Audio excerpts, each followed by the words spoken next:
Gênesis, capítulo 1. No princípio Deus criou os céus e a terra. A terra era sem forma e vazia. Havia trevas sobre a face do abismo, e o Espírito de Deus se movia sobre as águas. Então Deus disse: haja luz, e houve luz. E Deus viu que a luz era boa, e fez separação entre a luz e as trevas. Deus chamou a luz dia, e chamou as trevas noite. Houve tarde e manhã, o primeiro dia. E Deus disse: haja um firmamento no meio das águas, e separação entre águas e águas. E Deus fez o firmamento, e a separação entre as águas debaixo do firmamento, e as águas acima do firmamento. E assim aconteceu. E Deus chamou ao firmamento céus. Houve tarde e manhã, o segundo dia. E Deus disse: ajuntem-se as águas debaixo dos céus, num só lugar, e apareça a porção seca. E assim aconteceu. Deus chamou a porção seca terra, e ao ajuntamento de águas chamou mares. E Deus viu que isso era bom. E Deus disse: que a terra produza relva, ervas que deem semente, e árvores frutíferas que deem fruto segundo a sua espécie, cuja semente esteja no fruto sobre a terra. E assim aconteceu. E a terra produziu relva, ervas que davam semente segundo a sua espécie, e árvores que davam fruto, cuja semente estava nele, conforme a sua espécie. E Deus viu que isso era bom. Houve tarde e manhã, o terceiro dia.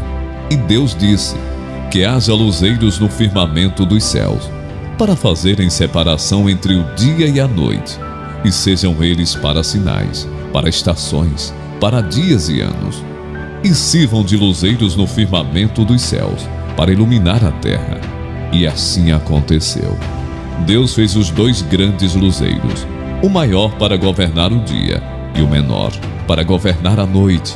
E fez também as estrelas, e os colocou no firmamento dos céus, para iluminarem a terra, para governarem o dia e a noite, e fazerem separação entre a luz e as trevas. E Deus viu que isso era bom. Houve tarde e manhã, o quarto dia. E Deus disse: que as águas sejam povoadas de enxames de seres vivos, e as aves voem sobre a terra, sob o firmamento dos céus. Assim Deus criou as grandes criaturas marinhas, e todos os seres vivos que se movem, os quais povoam as águas, segundo as suas espécies, e todas as aves, segundo as suas espécies. E Deus viu que isso era bom. E Deus os abençoou, dizendo: sejam fecundos, multipliquem-se e encham as águas dos mares, e na terra se multipliquem as aves. Houve tarde e manhã, o quinto dia. E Deus disse: que a terra produza seres vivos, conforme a sua espécie, animais domésticos, animais que rastejam e animais selvagens, segundo a sua espécie. E assim aconteceu. E Deus fez os animais selvagens, segundo a sua espécie, e os animais domésticos, conforme a sua espécie, e todos os animais que rastejam sobre a terra, segundo a sua espécie. E Deus viu que isso era bom. E Deus disse: façamos o ser humano à nossa imagem, conforme a nossa semelhança. Tenha ele domínio sobre os peixes do mar, sobre as aves dos céus, sobre os animais domésticos, sobre toda a terra e sobre todos os animais que rastejam pela terra. Assim Deus criou o ser humano à sua imagem. A imagem de Deus o criou. Homem e mulher os criou. E Deus os abençoou e lhes disse: sejam fecundos, multipliquem-se, encham a terra e sujeitem-na. Tenham domínio sobre os peixes do mar, sobre as aves dos céus e sobre todo animal que rasteja pela terra. E Deus disse ainda: eis que lhes tenho dado todas as ervas que dão semente, e se acham na superfície de toda a terra, e de todas as árvores em que há fruto que dê semente. Isso servirá de alimento para vocês, e para todos os animais da terra, todas as aves dos céus, e todos os animais que rastejam sobre a terra, em que há fôlego de vida. Toda erva verde lhes servirá de alimento. E assim aconteceu. Deus viu tudo o que havia feito, E eis que era muito bom. Houve tarde e manhã, o sexto dia. Gênesis, capítulo 2. Assim, pois, foram acabados os céus e a terra, e tudo que neles há. E havendo Deus terminado no sétimo dia a sua obra, que tinha feito, descansou nesse dia de toda a obra que tinha feito.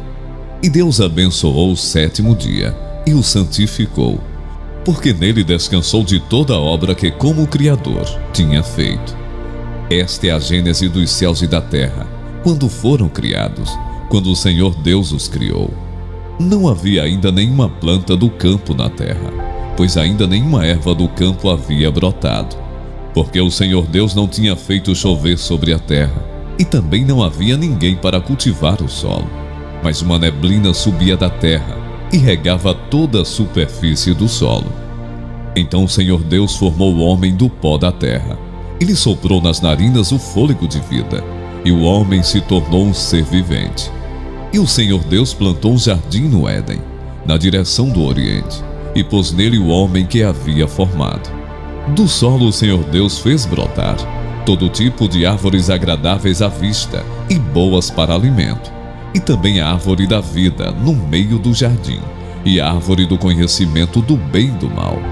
E um rio saía do Éden para regar o jardim, e de lá se dividia, repartindo-se em 4 braços. O nome do primeiro é Pison, que rodeia a terra de Avilá, onde há ouro. O ouro dessa terra é bom. Também se encontram lá o bidélio e a pedra de ônix. O nome do segundo rio é Gion, é o que rodeia a terra de Cute. O nome do terceiro rio é Tigre, é o que corre pelo leste da Assíria. E o quarto rio é o Eufrates. O Senhor Deus tomou o homem e o colocou no jardim do Éden, para o cultivar e o guardar.